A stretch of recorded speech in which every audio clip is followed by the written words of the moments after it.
मैं हूं नितिन सुकीजा और आप देख रहे हैं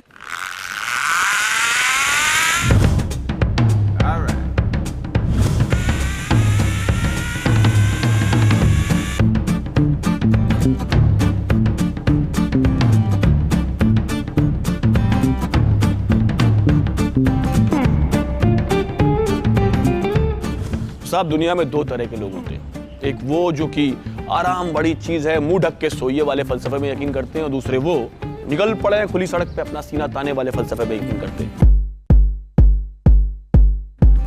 मतलब कि एक वो जो कि कुएं के मेंढक की तरह कुएं के अंदर रहते हैं और उसको ही अपनी दुनिया समझ लेते हैं, और दूसरे वो जो उस कुएं से बाहर छलांग मारना चाहते हैं, बाहर की दुनिया देखना चाहते हैं, समझना चाहते हैं। मैं जानता हूं कि मैं और आप दूसरी किस्म के हैं।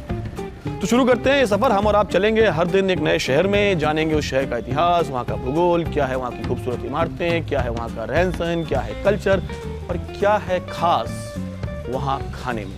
और ये सब हम करेंगे सिर्फ एक दिन में। तो शुरू करते हैं आज का सफर, और आज हम बिताएंगे एक दिन जोधपुर में।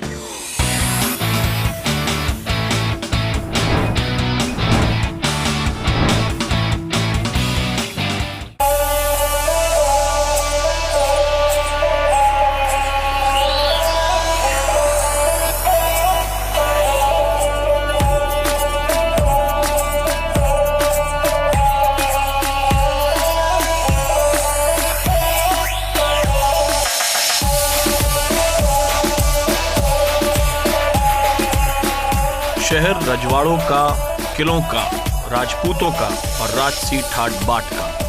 ये शहर जो नीला है आसमान सा, ये शहर जो द्वार है थार के रेगिस्तान का, ये शहर जो जाना जाता है राजस्थानी आन बान के लिए, जहाँ समय इतिहास की बोली बोलता है और जहाँ के व्यंजन इतने लजीज हैं कि क्या कहें। Good morning. सुबह के 6:45 बज चुके हैं और हम तैयार होकर अपनी हवेली की छत पर आ गए हैं। मैं यहाँ पे जोधपुर के बीच में एक हेरिटेज हवेली में ठहरा हूँ। भाई जोधपुर आए और हवेली में नहीं ठहरे तो क्या फ़ायदा। सुबह सुबह की हवा के साथ सुबह की चाय छत पर, और जो नज़ारा यहाँ से मिलता है, मेरे पीछे मेहरानगढ़ फोर्ट मुझे दिखता है, यहाँ पास में घंटा घर भी है, आपको घंटे की आवाज़ भी आई होगी। उधर जसवंत थड़ा है, उम्मेद पैलेस दूर तक दिख रहा है। जोधपुर का नज़ारा चीख चीख कर हमसे कह रहा है कि पधारो हमारे देश, और हमारी हवेली हमें बुलाती है कि आओ कभी हवेली पे।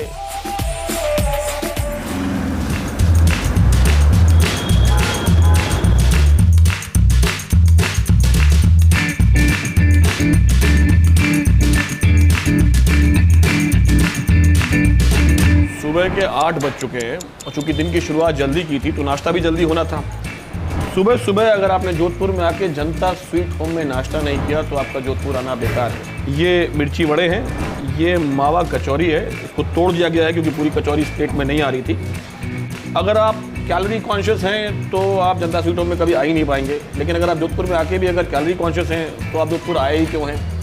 इसको खाया जाता है, इसमें कहा जाता है कि 76 तरीके के मसाले इसमें डाले जाते हैं। इससे पूरा जोधपुर जो है वो एक बाइट में 76 मसालों का स्वाद लेता है। ड्राई फ्रूट्स इसमें डाले हुए हैं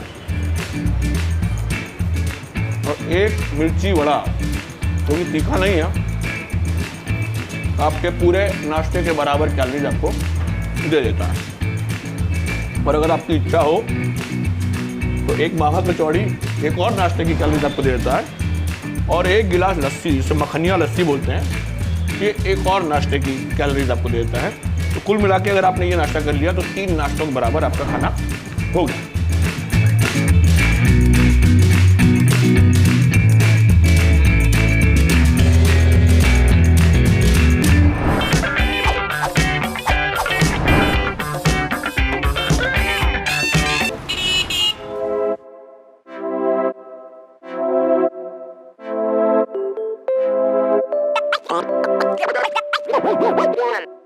सुबह के 9:30 बज चुके हैं और हम आ गए हैं मेहरानगढ़ फोर्ट के अंदर। मेहरानगढ़ फोर्ट इस शहर की पहचान पर इतनी बुरी तरह हावी है कि आप चाहे जहां भी खड़े हो जाएं आपको एक ही चीज नजर आती है, बड़ा विशालकाय मेहरानगढ़ का किला। यहाँ से आपको बहुत खूबसूरत नज़ारा मिलता है। पीछे सिटी वॉल दिखाई पड़ती है। माना जाता है कि ग्रेट वॉल ऑफ चाइना और कुंभलगढ़ के बाद ये one of the biggest city walls है। और इधर आइए, आपको एक चीज़ दिखाते हैं। ये देखिए, इसे ब्लू सिटी कहते हैं। शहर का हर घर ऑलमोस्ट नीला रंगा हुआ है। हालांकि यहाँ भी कुछ घर हैं जो बचे हुए हैं, क्योंकि यहाँ भी शायद दो तरह के लोग होते हैं, जो अपने घर को नीला रंगते हैं और दूसरे जो अपने घर को नीला नहीं रंगते हैं। इस शहर को सन सिटी भी कहा जाता है। सूरज का प्रकोप हम आपको सुबह से बता रहे हैं कि सुबह 7 बजे से सूरज देवता जो है अपना प्रकोप लोगों पर डालने लगते हैं। तो इसलिए पुराने ज़माने से लोग ठंडक के लिए अपने घरों को नीले रंग में रंगा करते थे। तो आपसे सिर्फ इतना ही कहना है कि अगली बार जोधपुर आएँ तो एक टोपी, काला चश्मा, सनस्क्रीन, पानी की बोतल तो लाएँ, या फिर खुद को नीला रंगें और चले आए। मेहरानगढ़ के किले के बाहर एक डेजर्ट पार्क है। आप चाहें तो उसमें टहल सकते हैं और चाहे तो ऐसे देख सकते हैं जैसे मैंने देखा, ऊपर से।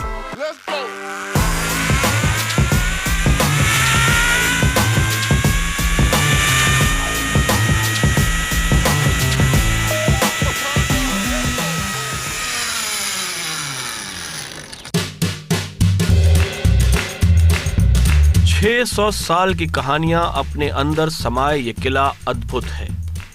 जितना हम इस किले से प्रभावित थे, उतना ही विदेशी सैलानी मारवाड़ की पगड़ी से। फिर क्या, हम किसी से कम नहीं।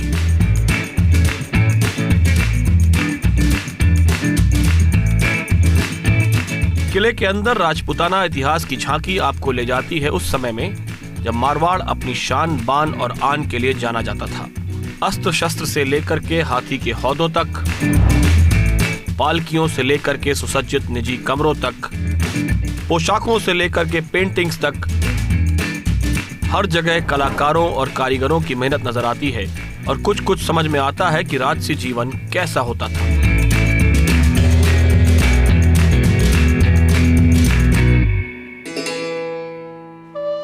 मेहरानगढ़ फोर्ट में जब आते हैं तो आपकी नज़र इस पत्थर पर ना पड़े, ऐसा हो नहीं सकता है। ये किसी राजा की समाधि नहीं है, किसी राव की समाधि नहीं है, किसी महाराजा की समाधि नहीं है। ये एक छोटा सा नाम लिखा हुआ है, शहीद राजा राम मेघवाल।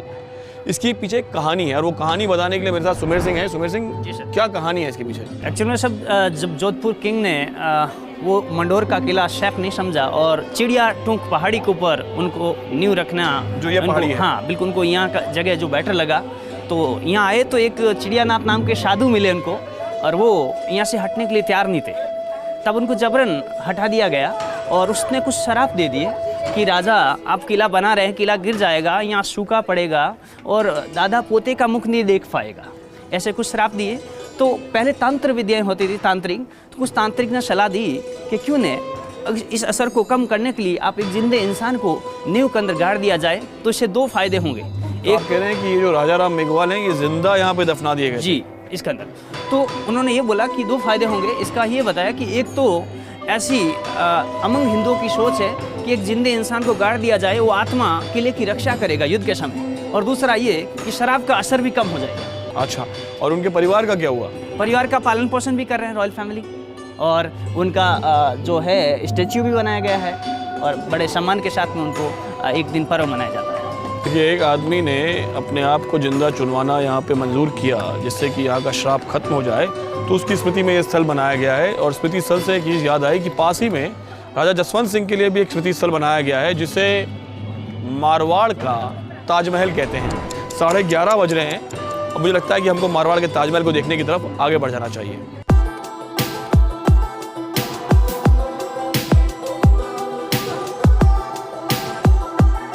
ग्यारह 40 हो गए। हम मेहरानगढ़ फोर्ट से निकल के तुरंत बगल में बने जसवंत थड़ा आ गए।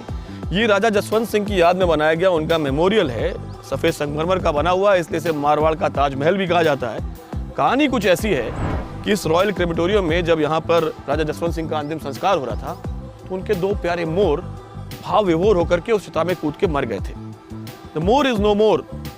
पर जब भी यहाँ पे राजा जसवंत सिंह की बात होती है, उन मोरों की कहानी दोबारा दोहराई जाती है। जसवंत थड़ा मार्बल का बना हुआ एक शाहकार है।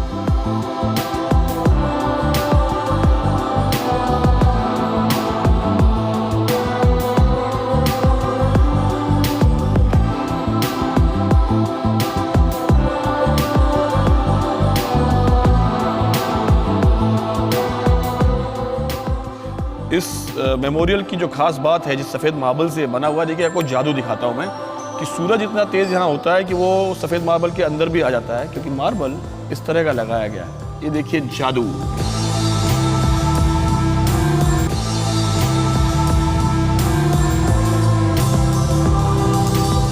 भैया दुनिया में दो तरह के लोग होते हैं, एक वो जो जीने के लिए खाते हैं इतना इतना करके, और एक वो जो खाने के लिए जीते हैं। मुझे पता है कि मैं और आप दूजी किस्म के हैं। 12:30 बज रहा है, सूरज ऊपर आ चुका है।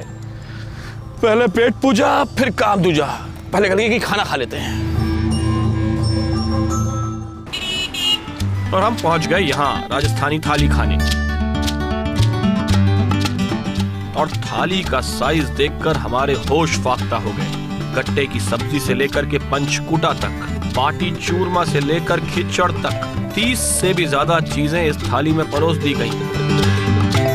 मुझे ये बताइए कि इतना सारा खाना आप एक थाली में दे देते हैं, ये कैसे खाया जाता है? ये आराम से खाया जाएगा, अभी तो आपने शुरुआत करी है। तो एक आदमी कितना खा लेता है थाली में? नॉर्मल डाइट जैसे देखिए आप, एक एडल्ट की, मेल एडल्ट की 500 ग्राम के लगभग होती है, लेकिन जनरली स्पीकिंग तो आम आदमी जो है 500 ग्राम के करीब खाता है। लेकिन हमारे यहाँ पे ऐसे ऐसे व्यक्ति भी आते हैं जो माशाल्लाह किलो किलो खाना खा लेते हैं। मतलब रोटी 25-30 रोटियाँ खाना तो आम बात है। ये आपको विशेषकर कहीं भी नहीं मिलेगी पंचकूटे की सब्जी, ये सिर्फ हम ही देते हैं अपने रेस्टोरेंट के अंदर। कारण ये है कि ये एक तो महंगी बहुत होती है। अच्छा, ड्राई फ्रूट्स की तरह, मतलब ड्राई वेजिटेबल है और महंगी है। ये जो सब्जी है बहुत महंगी है भाई, इसको उस हिसाब से खाना चाहिए, समझ के इसका सम्मान बढ़ गया। मेडिसिनल वैल्यूज बहुत हैं। अजय जी ये बताइए मुझे कि जो इतना सारा सामान, ये जो एक एक करके आया था, पहले ये आया फिर ये आया फिर ये आया, ये ऑर्डर में कैसे उनको पता लगता है किसने क्या खा लिया, कि क्या ऑर्डर क्या है सर्विस का मतलब? देखिए यहाँ पे सारा खाना सर्व करने के तरीके जो है वो इशारों से हैं। यहाँ पे कैप्टन्स आप देख रहे हैं, वो कैप्टन्स हर चीज़ को मंगाने के लिए इशारा करते हैं। मतलब सबसे पहले जैसे आपके यहाँ चटनी सर्व हुई देखिए, तो चटनी के लिए इशारा करता है कैप्टन मंगाने के लिए, ऐसे। तो सलाद के लिए उसने इशारा करा, तो 3 का कमंडल लाके वो सलाद सर्व कर रहा है आपको। फरसान लाने के लिए उसने इशारा किया, ये तो ये स्नैक्स है आपके पास में। दाल बाटी के लिए ये, this is the crushing signal, दाल बाटी आपको सर्व हुई। फिर सब्जी के लिए इशारा करा, दाल कड़ी के लिए इशारा करा, सब चीज़ें धीरे धीरे बारी बारी करके सर्व हो गई यहाँ पे। भाई सब इशारों में आपकी थाली भर जाती है, आपको पता भी नहीं चलता है कि आप कितना खा गए। हाँ,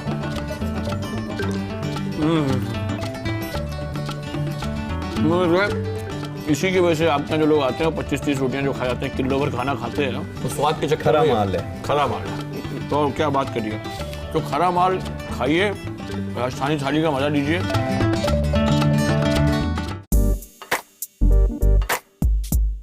लंच के बाद हम फिर निकल पड़े जोधपुर भ्रमण पर। दुनिया में 2 तरह के घर होते हैं, एक वो जो एक छोटे से कमरे में पूरा परिवार संभाल लेते हैं, और दूसरे वो जहाँ पे इतने कमरे होते हैं कि एक छोटी मोटी रेजिडेंशियल सोसाइटी उसमें रह जाए। हम आ गए हैं दोपहर के 2:30 बजे one of the largest private residences Umaid Bhawan palace में। ये जो छोटा सा हिस्सा आपको दिख रहा है, ये हिस्सा इस पैलेस का है जहाँ अभी भी जो करंट रॉयल फैमिली है, राज परिवार है, वो निवास करता है। उसके बगल में ये जो छोटा सा हिस्सा है जहाँ पे सिक्योरिटी गार्ड दिख रहे हैं हमको, वो एक म्यूजियम है, और उसके बगल का बड़ा हिस्सा जो है इस वक्त एक लग्जरी होटल में कन्वर्ट हो चुका है। देखते हैं अंदर क्या है। अंदर जाने से पहले जिस चीज पर सबसे पहले नजर पड़ती है वो है महाराजा का विंटेज कार कलेक्शन।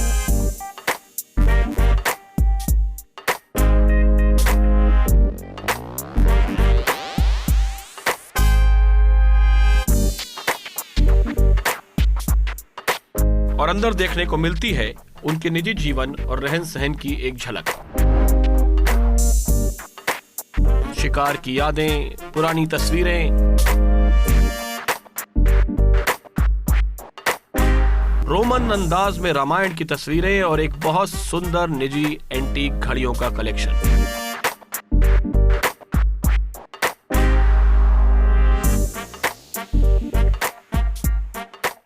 शाम के 4 बज चुके, पूरा दिन धूप में घूमते घूमते हालत ऐसी हो गई है कि क्या बताएं।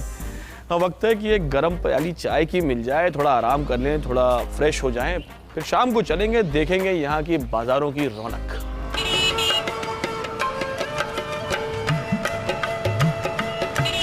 लोकल मार्केट घूमने का सबसे सही वक्त शाम का ही होता है। बड़े शहरों में रहने वाले लोगों के लिए ये बाजार किसी फिल्म के सेट सा लगता है।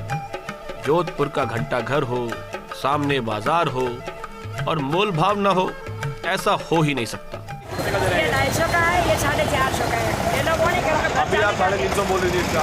नहीं 450 बोला। ये 250 का है, 450।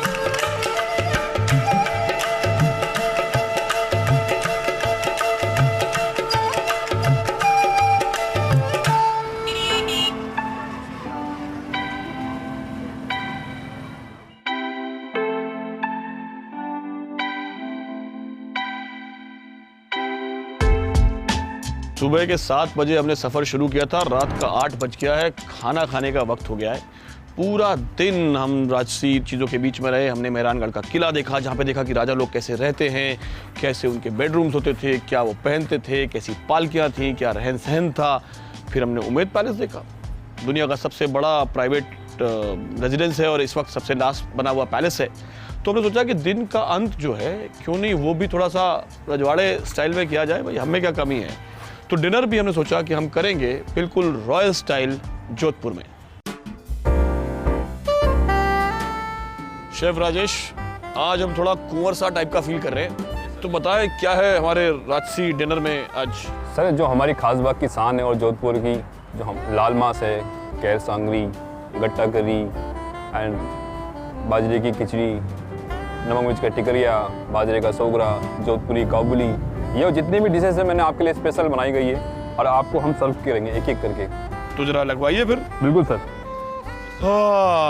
ये बताइए शेफ, ये जो राजसी स्प्रेड मेरे आगे लगा हुआ है, इसमें ये लाल मांस जो है, जी सर। ये लाल मांस को लाल मांस क्या इसमें लाल रंग डालते हैं, क्यों बड़ा फेमस है? नहीं सर, जोधपुर का नाम ऐसे सुनते ही लाल मांस आ जाता है। जी सर, एक्चुअली सर इसमें लाल जो कश्मीरी चिल्ली है उसको हम बॉईल करके पेस्ट करके जितने भी हमारे स्पाइसेस है, दही और नमक, सॉल्ट, मिर्च, उसको हम मैरिनेट करते हैं पूरी रात भर। पूरी रात भर उसको हम मसाले में छोड़ देते हैं। अगली मॉर्निंग आके उसको तड़का लगा के उसमें ऑनियन और दही जितने भी हम डाले थे उसमें कुक करके उसको पकाते हैं सर। और ये जो आपने इतना सुंदर ये प्लेटर जो सजा के दिया है, ये सर बाजरे की खिचड़ी है। इसमें हम फीड पैटिंग देते हैं। इसमें आपको बाजरे की खिचड़ी एंड दही वाले आलू, स्मोक पापड़ हैं धुआंधार एंड ठेचा है, मिर्ची का ठेचा है। तो आपको 4 डिशेज इसमें मिलेगी। 4 डिश इस प्लेटर में है और ये हरी मिर्ची इसमें भी है। मिर्ची से और बेसन से स्पाइसेस हो गए, घी हो गया, थोड़ा बटर हो गया, ये सब ज़्यादा खाते हैं। घी, स्पाइसेस, रोगन। मीठा खाते हैं तो मावा में कचौड़ी में मावा भर के खाते हैं और वरना तो मिर्ची मिर्ची खाते हैं। मिर्ची खाते हैं सर। बहुत बहुत शुक्रिया आपका। हमको अब ऑलरेडी एक शाहाना फील आ गई है, बिल्कुल कुंवर सा सर, टाइप बिल्कुल। का एहसास हो रहा है। तो सर आपका खाना रेडी है कुंवर साहब। अरे वाह, तो enjoy your food. Thank you so much chef Rajesh. Thank you, sir. Thank you so Thank much. Thank you. क्या भाई ऐसा है कि कुंवर साहब आज ये 70 साल पुरानी शेवरले में बैठ के राजसी डिनर अकेले में करेंगे, जरा तकलिया। और इस तरह ये दिन खत्म हुआ, सफर खत्म हुआ। अगली बार फिर मिलेंगे, होगा एक नया दिन, एक नया शहर।